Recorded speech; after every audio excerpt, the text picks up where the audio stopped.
ఆ చెట్టు ఇటు పెట్టేది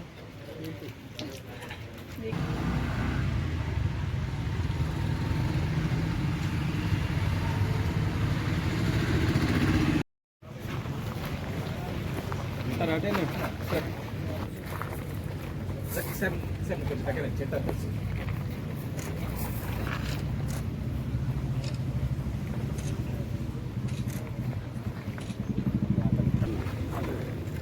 సార్ చూడండి సార్ అందరు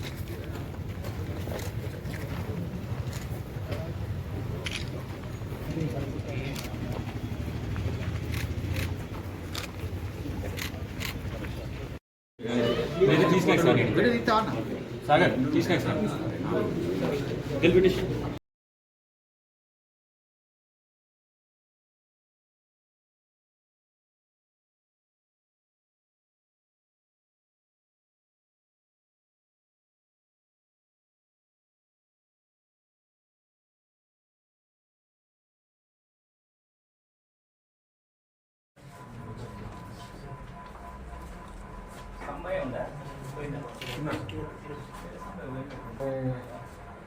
సర్కిల్ నుంచి ఇద్దరు యూజర్లు ఉన్నారు సార్ లాస్ట్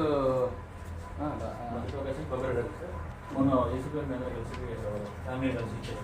శాంతిగానే ఉంది సార్ గాడి పుష్పలత వాళ్ళ హస్బెండ్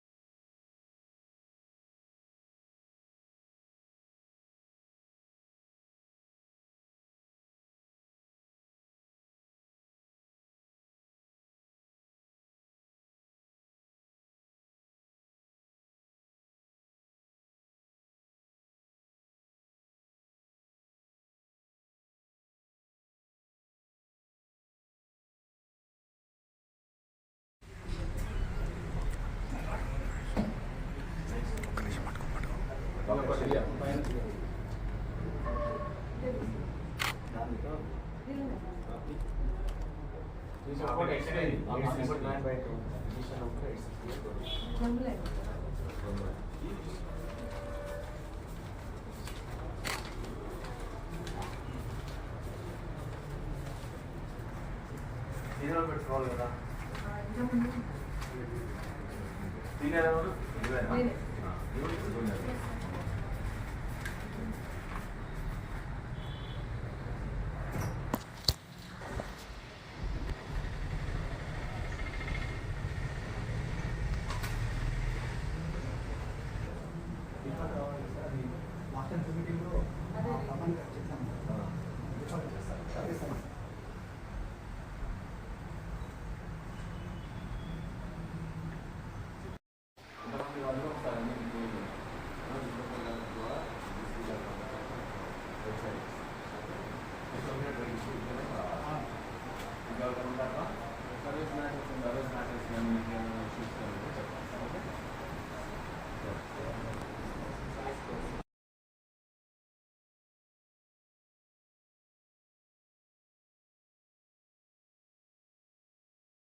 సార్ మీరు కూడా దగ్గర చేయండి sir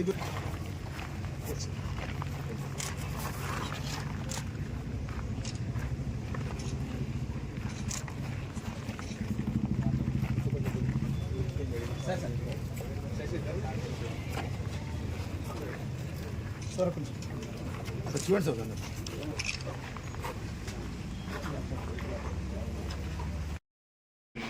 2024 last day 31st December 2024 and tomorrow onwards 21st January 1st 2025 ఇక్కడ రామగుండం కమిషనరేట్లో ఉన్న అందరికీ ప్రజాప్రతినిధులకి పబ్లిక్కి ప్రెస్ మిత్రులకి ఆఫీసర్స్కి, ఉద్యోగస్తులకి అందరికీ కూడా నూతన సంవత్సరం శుభాకాంక్షలు.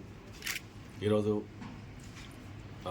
మందమారి పోలీస్ స్టేషన్ యాన్యువల్ ఇన్స్పెక్షన్కి రావడం జరిగింది. ఈ ఒక షెడ్యూల్ ప్రకారం ఆల్రెడీ ముందుగానే ఇచ్చిన షెడ్యూల్ ప్రకారం ఇక్కడ ఈ పోలీస్ స్టేషన్ ఈరోజు police station and circle office inspection ఉన్నది. దానికి అందరూ ఏర్పాట్లు చేశారు.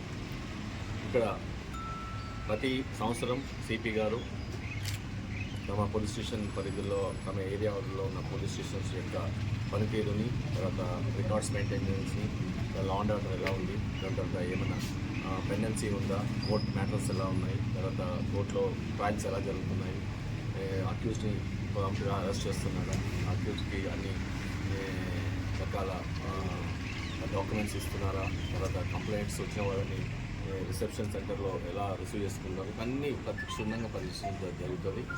రికార్డ్స్తో పాటు వాళ్ళ యొక్క పనితీరుతో పాటు తర్వాత కోర్టులో పెండెన్సీ, కోర్టులో ఉన్న కన్విక్షన్స్ ఎలా వస్తున్నాయని బట్టి తెలుసుకోవడం జరుగుతుంది. దానికి గాను ఇంకెక్కడన్నా వాళ్ళకి సజెషన్స్ కావాలంటే, తర్వాత ఇన్స్ట్రక్షన్స్ కావాల్సి ఇవ్వడం జరుగుతుంది. ఇప్పుడు ఆల్రెడీ సగం రికార్డ్స్ అవన్నీ చూస్తున్నాను. So far so good. ఇంతవరకు కూడా మొన్న క్రైమ్ మీటింగ్ అయిన తర్వాత ఈ లాస్ట్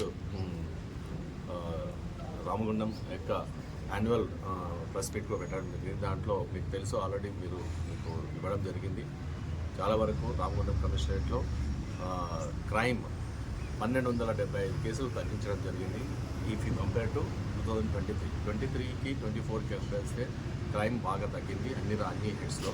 బట్ చిన్న హెడ్స్లో కొన్ని క్రైమ్ పెరిగింది. దాన్ని కూడా మేము ప్లాన్స్ వేసుకున్నాము. నెక్స్ట్ ఇయర్లో ఇంకా పగడ్బందీగా ప్రతి బందోబస్తు కానీ, ప్రతి ఈవెంట్ కానీ, ఈ రిలీజియస్ ఈవెంట్స్ కానీ లైక్ వినాయక బందోబస్తు, తర్వాత రంజాన్ కానీ, తర్వాత బక్రీద్ కానీ, ఇలాంటివన్నీ కూడా చాలా సామరస్యంగా నిర్వహించాము. అలాగే టాస్క్ ఫోర్స్ కానీ, తర్వాత గాంజా మీద, తర్వాత స్పూరియస్ స్ట్రీట్స్ మీద, పీడియస్ రైస్ మీద, తర్వాత యాంటీ గ్యాంబ్లింగ్ యాక్టివిటీస్ చాలా వరకు మేము సక్సెస్ఫుల్గా అయ్యాము. అన్ని కేసెస్ మీరు ఆల్రెడీ మీకు ఫిగర్స్ ఇచ్చున్నాము. So far so good. And also we have different plans for next coming 2025.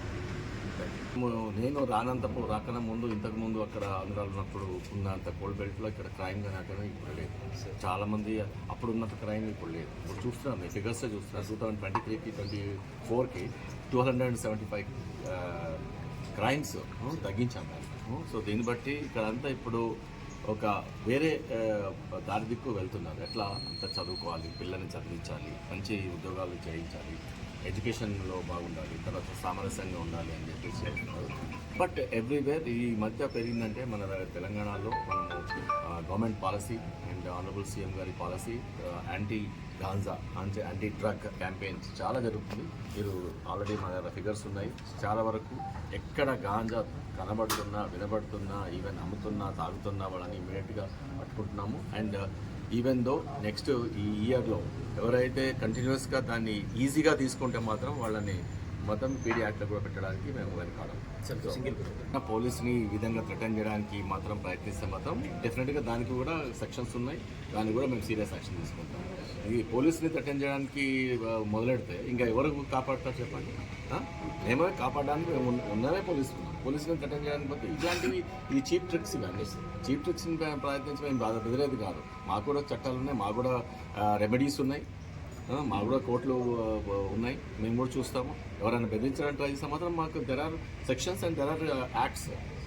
అవి చాలా సీరియస్గా ఉంటాయి. ఇంకా చాలా సీరియస్ తీసుకుంటాం. పోలీసుని ఎప్పుడు బెదిరించేదానికి ట్రై చేస్తే మాత్రం చాలా సీరియస్గా ఉంటారు. మేము వాళ్ళు పోలీసుని బెదిరించే సపరేట్గా పర్సన్స్ని మేము సపరేట్గా డీల్ చేస్తాం. అంటే ఈవెంట్ దానికి మీకు కోర్టులో చట్టాలు ఉన్నాయి, మీరు అక్కడ వాదించుకోవాలి. మా దగ్గర వాదించకూడదు. పోలీసు ఆరోపితం మా దగ్గర ఎవిడెన్స్ లేకుండా మేము కూడా చేయము. మేము సీనియర్ ఆఫీసర్లు అందరూ ప్రతి లెవెల్లో సీనియర్ ఆఫీసర్లు ఉన్నారు. ఎవిడెన్స్ లేకుండా ఏదిని మేము కూడా మా వాళ్ళు ఏదైనా ఇన్వెస్టిగేషన్ తప్పు చేస్తే ఇమ్మీడియట్గా ప్రతి క్రైమ్ బ్యూరోలో క్షుణ్ణంగా ప్రతి కేసుని ఇన్వెస్టిగేట్ చేస్తాము. దాంట్లో ఏమైనా మా ఇన్స్పెక్టర్ కానీ, ఎస్ఐ కానీ, తర్వాత ఎవరైనా తప్పు చేస్తే ఇమ్మీడియట్గా వాళ్ళకి ఛార్జ్ మెమోస్ ఇస్తాం. వాళ్ళకి మేము క్లోజ్గా చూసాము. ఎన్నో రకాలుగా మమ్మల్ని థ్రెటన్ చేయడానికి ట్రై చేస్తున్నారు. అది చేస్తే ఇంకా చాలా సీరియస్ కేసెస్ అవుతాయి. ఒక పోలీస్ ఆఫీసర్ని పబ్లిక్ సర్వెంట్ని రిటర్న్ చేస్తే సార్ కొందరు ఏంటంటే పబ్లిక్కి అప్పటికిప్పుడు తెలిస్తే కోల్ బెల్ట్ తోటి ఇప్పుడు పోలీస్తో కొంచెం రిలేషన్ ఉంది, ఏమన్నా జరిగితే కూడా వెంటనే పోలీస్కి వెళ్ళి అన్నీ తెలుస్తాయి. పోలీస్ స్టేషన్కి పోతే అరే ఎవరైనా ఇట్లా ఉద్యోగాలు ఇస్తున్నారని చెప్పేసి ఆఫీసులు పెట్టేస్తారు, తర్వాత మోసాలు చేస్తుంటారు. అట్లాంటిది ఇమ్మీడియట్గా మీరు పోలీస్ స్టేషన్కి వెళ్ళాలి, ఇవ్వాలి.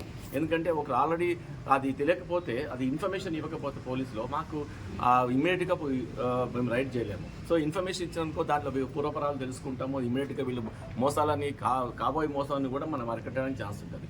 Information is the best. First of all సరే ఏదో బోర్డు పెట్టారు, ఇదంతా ఉద్యోగాలు ఇప్పిస్తున్నారంటే ఉద్యోగాలు ఇప్పిస్తున్నారని ఎవరు ఇస్తున్నారు, ఏం కథ? లేకపోతే కార్మికులు, ఎంతోమంది కార్మికులు ఉంటారు ఇక్కడ, ఆ కార్మికులలో మేము అంతా పైరోజు చేస్తాము, ఉద్యోగాలు ఇస్తామని కూడా అంటారు. సో ఇలాంటివి మోసాలు జరుగుతున్నాయి. ఎక్కడ ఆఫీస్ పెట్టాడో ఎవరు తెలియదు. పబ్లిక్ పిల్లలని అల్లూరు చేస్తుంటారు, మీరు ఇంత కట్టండి, తర్వాత మీకు మెసేజ్ వస్తుంది, ఫోన్ కాల్ వస్తుంది, దాని తర్వాత అని. అలాగే సైబర్ క్రైమ్ జరుగుతుంది. సైబర్ క్రైమ్లో మీరు ఎవ్వరూ భయపడాల్సిన అవసరం లేదు. సైబర్ క్రైమ్లో రీసెంట్గా ఏంటంటే మీరు డిజిటల్ అరెస్ట్ అవుతున్నారు, మీరు ఆల్రెడీ ఒక కేసులో ఉన్నారు అని అంటే మీరు ఏమి ఇబ్బంది లేదు. డైరెక్ట్ కేసులో ఉన్నారంటే మీరు పక్కగా ఒక అడ్వకేట్ని కన్సల్ట్ చేయండి, ఏ కేసులో ఉన్నారని బాజాబ్తా అడగవచ్చు.